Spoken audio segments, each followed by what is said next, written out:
Oke. Assalamualaikum warahmatullahi wabarakatuh. Perkenalkan, nama saya Muhammad Burhanuddin dari kelas COR dengan NIM 220807001113 dari Fakultas Ilmu Pendidikan Program Studi Pendidikan Olahraga. Di sini saya ingin mengerjakan UTS. Diawali dengan membaca surat pendek beserta artinya. A'udzu billahi minasyaitonir rajim. Bismillahirrahmanirrahim. Qul ya ayyuhal kafirun la a'budu ma ta'budun wa la antum a'biduna ma a'bud wa la ana a'budu ma battum wa la antum a'biduna ma a'bud lakum dinukum waliyadin. Yang artinya, katakanlah Muhammad, wahai orang-orang kafir, aku tidak akan menyembah apa yang kamu sembah, dan kamu bukan penyembah apa yang aku sembah. Dan aku tidak pernah menjadi penyembah apa yang kamu sembah, dan kamu tidak pernah pula menjadi penyembah apa yang aku sembah. Untukmu agamamu dan untukku agamaku. Terima kasih. Baik, setelah membaca surat pendek beserta artinya, mari kita lanjutkan dengan materi, yaitu meresum kelompok 1 sampai kelas 6. Baik, saya mulai dari sekarang. Bismillahirrahmanirrahim. Kelompok 1 membahas konsep dasar evaluasi. Konsep dasar evaluasi dipahami sebagai sebuah kegiatan dalam rangka mengumpulkan informasi terhadap suatu objek. Evaluasi tidak hanya dijadikan sebagai alat atau kegiatan penilaian suatu objek, namun evaluasi dapat digunakan sebagai alat untuk memperbaiki suatu program. Secara teoritis, evaluasi merupakan suatu bagian dan fungsi manajemen yang secara khusus terkandung dalam fungsi pengawasan. Terdapat beberapa pendapat yang dikemukakan oleh para ahli mengenai terminologi konsep evaluasi. Konsep dasar menurut para ahli, menurut hikmat evaluasi adalah penilaian semua kegiatan untuk menemukan indikator-indikator yang menyebabkan sukses atau gagalnya pencapaian suatu tujuan, sehingga dapat dijadikan bahan kajian berikutnya. Pendapat di atas memberikan sebuah poin-poin penting mengenai identifikasi faktor-faktor yang muncul pada suatu program. Di kelompok kedua, memahami standar penilaian. Menurut Badan Standar Nasional Pendidikan, Badan Standar Nasional Pendidikan adalah lembaga di Indonesia yang bertanggung jawab untuk mengembangkan standar pendidikan nasional. Standar penilaian menurut BSNP sebagai berikut: penilaian formatif dan ada sumatif. BSNP mengakui beberapa antara penilaian formatif dan penilaian sumatif. Penilaian formatif adalah penilaian yang dilakukan selama pembelajaran untuk membantu guru dan siswa memahami perkembangan siswa dan memberikan umpan balik yang sesuai. Penilaian sumatif adalah penilaian yang dilakukan pada akhir suatu periode atau unit pembelajaran untuk memberikan gambaran tentang prestasi siswa. Dari kelompok 3, aku mengevaluasi tentang karakteristik instrumen evaluasi. Ada valid, mampu mengukur apa yang mau diukur, dan ada reliable, handal, tepat, konsisten. Dan ada relevan, sesuai standar kompetensi dasar dan indikator pembelajaran. Ada representatif, mewakili seluruh materi dan praktis atau mudah digunakan.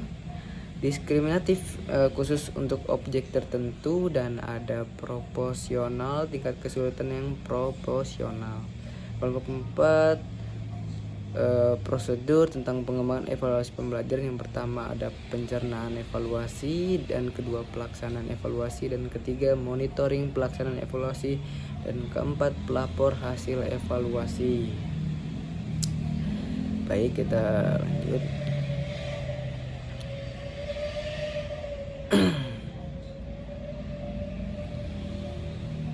Dalam satu, pencernaan evaluasi. Dalam melaksanakan evaluasi, hal perlu dilakukan adalah melakukan perencanaan evaluasi.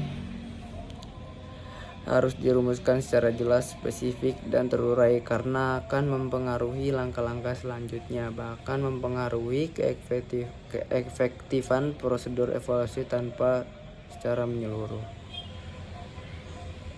Ada juga perencanaan evaluasi yang analisis kebutuhan evaluasi pembelajaran.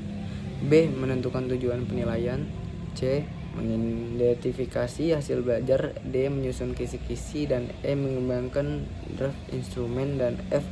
Uji coba dan analisis soal. Dan G. Dan revisi dan merakit soal atau instrumen baru. Dan kelompok 5 saya mengevaluasi tentang memahami konsep pengembangan instrumen evaluasi jenis tes. Pembagian jenis tes berdasarkan tujuan penyelenggaraan. Tes seleksi atau selection test. Penentuan jenis kemampuan dan tingkat penguasaan tes pada tes seleksi sepenuhnya tergantung pada kebutuhan akan kemampuan yang dibutuhkan untuk dapat mengikuti kegiatan. Dengan demikian, berdasarkan hasil tes seleksi, seorang dapat dinyatakan diterima atau tidak diterima.